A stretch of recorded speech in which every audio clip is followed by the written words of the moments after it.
2 ദിവസം മഴ പെയ്തതുകൊണ്ട് തന്നെ ഇപ്പം നല്ല ചൂടാണ് കേട്ടോ. പിന്നെ മഴ പെയ്തതുമില്ല. നേരത്തെ ഉള്ളതിൽ നിന്നും ചൂടാണ് ഇപ്പോൾ ഉള്ളത്. പുറത്തോട്ടൊന്നും ഇറങ്ങാൻ പോലും പറ്റുന്നില്ല കേട്ടോ. രാവിലെ തന്നെ ഭയങ്കരമായ ആവിയാണ്.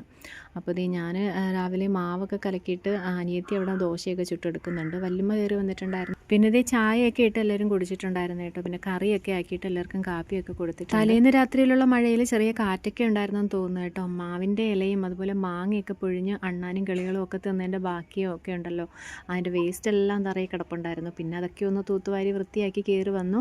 അരിയൊക്കെ കഴുകി ഇട്ട് കൊടുക്കാനായിട്ട് പോവുകയാണ് കേട്ടോ, ചോറ് വെക്കാൻ. അപ്പോൾ മീൻ കറിയൊക്കെ ഇരിക്കുന്നത് കൊണ്ട് കറി വെക്കേണ്ട ആവശ്യമില്ല കേട്ടോ. പിന്നെ കുറച്ച് ബീട്രൂട്ടിൻ്റെ തോരനൊക്കെ വെച്ചിട്ടുണ്ടായിരുന്നു. ചക്ക കിട്ടിയത് കൊണ്ട് തന്നെ അതൊന്ന് അവിയലിന് വേണ്ടി അരിഞ്ഞ് കുക്കറിലോട്ടാക്കി അതും കൂടെ വേവിച്ച് വെച്ചിട്ടുണ്ട്. ഇനി അരപ്പിടേണ്ട കാര്യം മാത്രമേ ഉണ്ടായിരുന്നുള്ളൂ കേട്ടോ.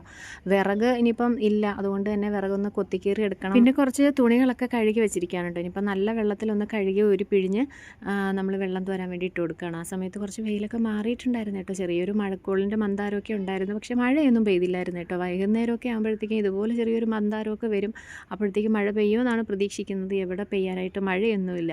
പിന്നെ ഉള്ള വിറകൊക്കെ ഒന്ന് കൊത്തിക്കീറി എടുത്ത് എല്ലാം ഒന്നും കീറി എടുക്കാനായിട്ട് പറ്റിയില്ല കേട്ടോ. അത്രയ്ക്ക് നല്ല വെയിലുണ്ട്. അവിടെ ഒന്നും പോയി നിൽക്കാൻ പോലും പറ്റുന്നില്ല.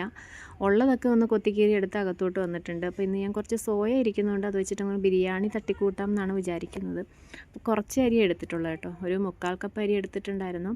പിന്നെ കുറച്ച് ഇഞ്ചി, വെളുത്തുള്ളി, പച്ചമുളകൊക്കെ ഒന്ന് ചതച്ചെടുത്തിട്ടുണ്ട്. ഇത് ഇവിടെ ചോറ് വെക്കാൻ വേണ്ടിയിട്ടുള്ള വെള്ളമൊക്കെ അടുപ്പിലോട്ടാക്കി കൊടുത്തിട്ടുണ്ട്. പിന്നെ കുറച്ച് ക്യാരറ്റൊക്കെ ഗ്രേറ്റ് ചെയ്ത് ഇട്ട് കൊടുക്കുന്നുണ്ട്. പിന്നെ സോയയൊക്കെ ഒന്ന് ഫ്രൈ ചെയ്തെടുത്തു. അത് മസാലയൊക്കെ റെഡിയാക്കി സോയ അതിലോട്ട് ഇട്ടൊന്ന് മിക്സ് ആക്കി എടുക്കുന്നുണ്ട്. ഇതിനിടയ്ക്ക് ചോറൊക്കെ എന്ത് വന്നിട്ടുണ്ടായിരുന്നു. പിന്നെ ചോറും മസാലയും കൂടെ അങ്ങ് മിക്സ് ആക്കി എടുത്തിട്ടുണ്ട്. അങ്ങനെ കൈയുടനെ തന്നെ കൊച്ചിന് ഞാനങ്ങ് ചോറ് കൊടുത്തിട്ടുണ്ടായിരുന്നു. എൻ്റെ ഡീറ്റെയിൽ വീഡിയോ നമ്മൾ അപ്ലോഡ് ആക്കി. വ്ലോഗ് കാണാൻ താല്പര്യമുള്ളവർ കയറി കണ്ടെന്ന് സപ്പോർട്ട് ചെയ്യുക. ഇതുവരെ സപ്പോർട്ട് ചെയ്ത എൻ്റെ എല്ലാ കൂട്ടുകാർക്കും ഒത്തിരി ഒത്തിരി താങ്ക്സ്. മറ്റു വിശേഷങ്ങളൊക്കെ ആയിട്ട് നാളെ കാണാം. അപ്പോൾ ബൈ.